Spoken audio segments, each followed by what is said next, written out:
சகோதர சகோதரிகளே, நம் ஆண்டவராகிய இயேசு கிறிஸ்துவின் அருளும் கடவுளின் அன்பும் பரிசுத்த ஆவியானவரின் நட்புறவும் நம் அனைவரோடும் இருப்பதாக. நாம் இன்றைக்கு எடுத்திருக்கிற தியான பகுதி புனித பவுல் தெசலோனிக்கே மக்களுக்கு எழுதின முதல் கடிதம் 5ஆம் அதிகாரம் 5 மற்றும் 6 ஆகிய வசனங்கள். இயேசுவின் அன்புமிக்க சகோதர சகோதரிகளே, நீங்கள் எல்லோரும் ஒளியை சார்ந்தவர்கள், பகலில் நடப்பவர்கள். நாம் இரவையோ இருளையோ சார்ந்தவர்கள் அல்ல. ஆகவே மற்றவர்களைப் போல் நாம் உறங்கலாகாது, விழிப்போடும் அறிவு தெளிவோடும் இருப்போம். எனக்கு அருமையான பவுல் ஆண்டவராய இயேசுக்கு 2ஆம் வருகை குறித்து அறிவித்து மக்களுக்கு ஒரு எச்சரிக்கை செய்து கொடுக்கிறார். மற்றவர்கள் தூங்கினமா நீங்கள் தூங்கிட்டு இருக்காதீங்க, விழிப்போடு இருங்க என்று சொல்லுகின்றார்.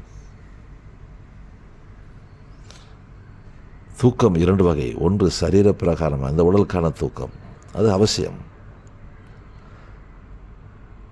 ஒரு நாளைக்கு குறைஞ்சபட்சம் நார்மலாக இருக்கிற மக்கள் 8 மணி நேரம் தூங்க வேண்டும் என்பது மருத்துவ உலகம் சொல்லுகிற ஒரு ஆலோசனை.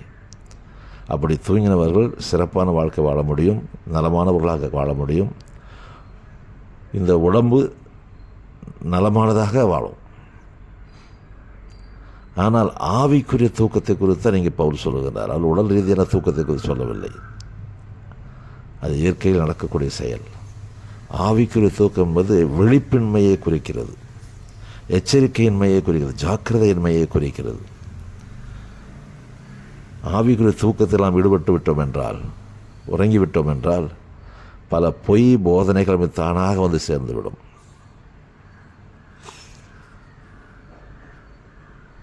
இயேசு கூட ஓமை சொல்லியிருப்பார். ஒரு விவசாயி அந்த தன்னுடைய நிலத்தில் விதை விதைத்திருப்பார். எல்லோரும் தூங்கிடுவாங்க. அப்படி தூங்கும்போது தீயவன் வந்து களைகளை விதைத்து விடுவான். இப்போ செடி நல்ல செடியும் வளருது, களைகளும் வளருது. அப்போ வேலைக்காரர் வந்து கேட்பாங்க, ஆண்டவர் களைகளை பிடுங்கிடலாமான்னு கேட்பாங்க. அப்போ முதலாளி சொல்லுவார், இப்போ பிடுங்காதீங்க, இப்போ பிடுங்க நல்ல செடியும் பிடுங்கிடுவீங்க, விடுங்க வளரட்டும், அறுவடை சமயத்தில் இதை பிடுங்கி நெருப்பில் போட்டலான்னு சொல்லுவார். ஆவிக்குரிய தூக்கம் என்பது பல பொய் போதனைகளை நமக்குள்ளே கொண்டு வந்துவிடும். அதனால் ஜாக்கிரதையாக இருக்கணும். 2வது, இந்த பொய் போதனைகள் நம்ம என்ன பண்ணுறது, ஆவிக்குரிய தூக்கம் என்ன பண்ணோம்னா நம்முடைய தரிசனத்தை மறக்க செய்யும். நாம் இந்த உலகத்திலே வாழ்வதற்கான, கடவுளுக்காக வாழ்வதற்கான நோக்கத்தை மறக்க செய்யும். நம்முடைய இலக்கை நாம் தடுமாறிடுவோம். இலக்கு நோக்கி பயணம் நம்முடைய தடுமாற்றத்துக்கு வந்துவிடும். அதனால தான் தூங்காத, ஜாக்கிரதையாக இருங்க என்று சொல்லுகின்றார். பைபிள் ஒரு அழகான எடுத்துக்காட்டு. சிம்சோன், ஆண்டவர் அவனுக்கு ஒரு தரிசனத்தை கொடுத்திருந்தார், அதற்கான வலிமையை கொடுத்திருந்தார், அதை கொண்டு பல நல்ல காரியங்களையும் செய்தான் அவன். ஆனால் கடைசியில் அவன் இந்த ஆவிக்குரிய தூக்கத்தை நிமித்தமாக எந்த எதிரியை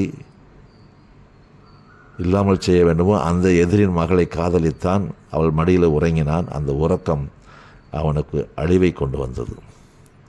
அதனால் அவர் ஜாக்கிரதையாக இருங்கன்னு சொல்லுகின்றார். எனக்கு அருமையானவர்களே, ஆவிக்குரிய தூக்கத்தில் நமக்கு வாழ்வில் என்ன நடக்கும்? பாவத்தில் விழுகிற அபாயம் அதிகம் என்ற எச்சரிக்கை இருக்காது. போதனைகளை மறந்து போயிருப்போம். எது நல்லது எது கெட்டதுன்னு தெரியாது. ஈஸியாக தவறில் விழுந்து விடுவோம். முடிவெடுப்பதிலே தடுமாற்றம் வந்துவிடும். முடிவெடுப்பதில் தடுமாற்றம் வந்துவிட்டால் தவறான முடிவை எளிதில் எடுத்து விடுவோம். ஏனென்றால் ஆவிக்குரிய தூக்கத்தில். 3வது பாதிப்பு என்னென்னா, கடவுளுக்கும் நமக்குள்ள உறவு படிப்படியாக குறைஞ்சி ஒரு கட்டத்தில் இல்லாமலே போய்விடும்.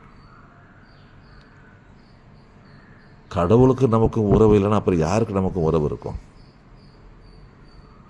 பிசாசுக்கு நமக்கு தான் உறவு இருக்கும். அப்படிப்பட்ட உறவுகளை நீங்கள் நீடித்து விடக்கூடாது என்பதற்காகத்தான் பவுல் எச்சரிக்கின்றார். ஜாக்கிரதையாக இருங்க, விழிப்பாக இருங்க, தூங்கிடாதீங்க, நீங்கள் வெளிச்சத்தின் பிள்ளைகள் என்று சொல்லுகின்றார். எனவே எனக்கு அருமையானவர்களே, நாம் அத்தனை பேரும், ஆண்டவர் இயேசுவை நம்புகிற அத்தனை பேரும் கடவுளுடைய பிள்ளைகள், வெளிச்சத்தின் பிள்ளைகள். ஜாக்கிரதையாக இருப்போம். நமக்கு என்ன ஆண்டவர் நோக்கத்தை கொடுத்திருக்கிறார், திட்டத்தை கொடுத்திருக்கிறார், இலக்கை கொடுத்திருக்கிறார். அதை நோக்கி பயணிக்க நம்மை நாம் ஒப்புக் கொடுப்போம். ஆண்டவர் நம்மை நிறைவாக ஆசீர்வதிப்பார். செய்வோமா? ஜெபிப்போம். எங்கள் அன்புள்ள பரலோக தந்தையே, எங்கள் ஒவ்வொருவரையும் குறித்து நீர் ஒரு நோக்கத்தை கொடுத்து, திட்டத்தை கொடுத்து, இலக்கை கொடுத்திருக்கிறீர். நலமான திட்டங்களை கொடுத்திருக்கிறீர். இது அழிவுக்கான திட்டங்கள் அல்ல, வாழ்வுக்கான திட்டம் என்று சொல்லியிருக்கிறேன். அந்த திட்டத்தை நோக்கி பயணிப்பதற்கு நாங்கள் ஆவிக்குரிய தூக்கத்தை விட்டவர்களாக விழிப்பாக இருந்து நோக்கி பயணிக்க எங்கள் உதவி செய்யுங்க. எங்கள் கூட இருங்க, எங்களை பலப்படுத்துங்க, பெரிய காரியங்களை செய்யுங்க. மீட்பெறாம் இயேசுவின் ஜெபிக்கிறோம் நல்ல பிதாவே, ஆமென். ஆண்டவர் நம் யாவரையும் ஆசீர்வதிப்பாராக. அன்புடன் விக்டர்.